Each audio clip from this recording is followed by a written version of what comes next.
آج آپ دیکھیے بیوٹی پارلر زنا کے ایجنٹ کے اڈے بنے ہوئے. زنا جتنا بیوٹی پارلروں سے عام ہو رہا ہے، چہرے بنانے کے بہانے، خوبصورتی کے بہانے بیٹیاں جاتی ہے اور وہاں پر باضابطہ طور پر زنا کے دلال بیٹھے ہوئے بیٹیوں کو ورگلاتے رہتے ہیں اور لوگوں کو، حرام کام کرنے والوں کو لڑکیاں سپلائی کرتے رہتے ہیں. اسی طریقے سے مساج کے اڈے، یہ مساج کی لعنت بھی شروع بھی ہے. یہ بھی معاذ اللہ تعالی جو ہے وہ جرائم کے اڈے بنے ہوئے، وہاں بھی دلال بیٹھے ہوئے. سب کی بات نہیں کرتا، لیڈیز ہاسپٹلوں کے اندر بھی زنا کے دلال بیٹھے ہوئے ہیں. یہ حق بات اللہ کے لیے صرف آبرو کے تحفظ کے لیے کر رہا ہوں. اس لیے بیٹیوں کو اکیلے نہ جانے. پہلی بات تو بیوٹی پارلر میں جانے کا ہمارے یہاں کوئی تصور ہی نہیں ہے. اگر عورت کوئی زینت کرے تو وہ گھر میں کرے، جائز چیزوں سے کرے. حرام چیزوں سے عورت کو زینت کرنے، عورت کو سنگھار کرنے سے منع نہیں کیا گیا. عورت سنگھار کرے لیکن جائز چیزوں سے کرے، جو بھی جائز ہے جس سے کر سکتی ہے. بیوٹی پارلروں میں ہماری بیٹیوں کو جانے کی اجازت آپ نہ دیں، ورنہ خون کے آنسو رونا پڑے گا. اور رو رہے ہیں وہ لوگ جو کہتے ہیں مولوی لوگ تو پرانے سوچ کے، دقیانوسی سوچ کے لوگ ہیں. ہماری بیٹیاں بیوٹی پارلر میں خوبصورتی کے لیے آتی ہیں، ان کا کیا بگڑتا ہے؟ ہمارا کیا بگڑتا ہے؟ وہ صرف تیری بیٹی نہیں ہے، وہ پوری قوم کی بیٹی ہے. ایک بیٹی کی آبرو جاتی ہے، پوری قوم کی آبرو جاتی ہے. اخباروں میں یہ نہیں چھپتا کہ فلاں کی چلی گئی، اخبار میں یہ چھپتا ہے مسلمان کی چلی گئی.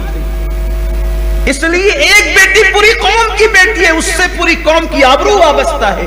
اس لیے میری گزارش ہے، میں سارے ہاسپٹلوں کو مشکوک نہیں کر رہا ہوں. مالیگاؤں والوں، گنبد و مینار کے شہر میں رہنے والوں، سارے بیوٹی پارلروں پہ انگلی نہیں اٹھا رہا ہوں، لیکن یہ ضرور کہتا ہوں، سونا جنگل رات اندھیری، چھائی بدلی کالی ہے، سونے والوں جاگتے رہیو، چوروں کی رکھوالی ہے. ہاسپٹلوں کے اندر بھی زنا کے دلال بیٹھے ہوئے، ہوشیار رہنا. کہاں ہے مجھے نہیں پتا. یہ کام تمہارا ہے کیونکہ تمہارے گھر کی عورتیں جائے گی، تمہارا کام ہے. بیوٹی پارلروں میں، مساج کی دکانوں پر یہ سب ہمیں ہوش کے ناخن لینا ہوگا، خیال کرنا ہوگا. اللہ سب کی بیٹیوں کی حفاظت فرمائے. عورتیں جائیں کمانے کے لیے لیکن آبرو بیچ کر نہ جائیں. اور عورت جو کمائے وہ مال کی حقدار وہ خود ہے، وہ اس کی ملکیت میں، اس پہ لازم نہیں ہے کہ وہ شوہر پہ خرچ کرے.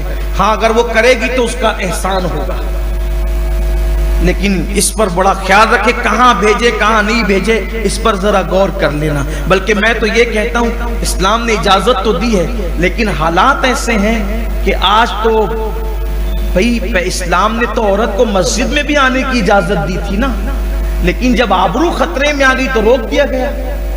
تو اسی طریقے سے اگر عورتیں کسی کام کے لیے جاتی اور آبرو خطرے میں آتی ہے تو پھر روکا جائے گا. اور گھریلو کام کاج کرے جو بھی کر سکتی ہے. اللہ تعالیٰ توفیق دے. میں تو کہتا ہوں اللہ آپ کو اتنی برکت دے، پوری قوم کو، امت مسلمہ کو اتنی برکت دے کہ ہماری بیٹیوں کو، بچیوں کو کہیں جانا نہ پڑے. اللہ اس دن سے بچائے.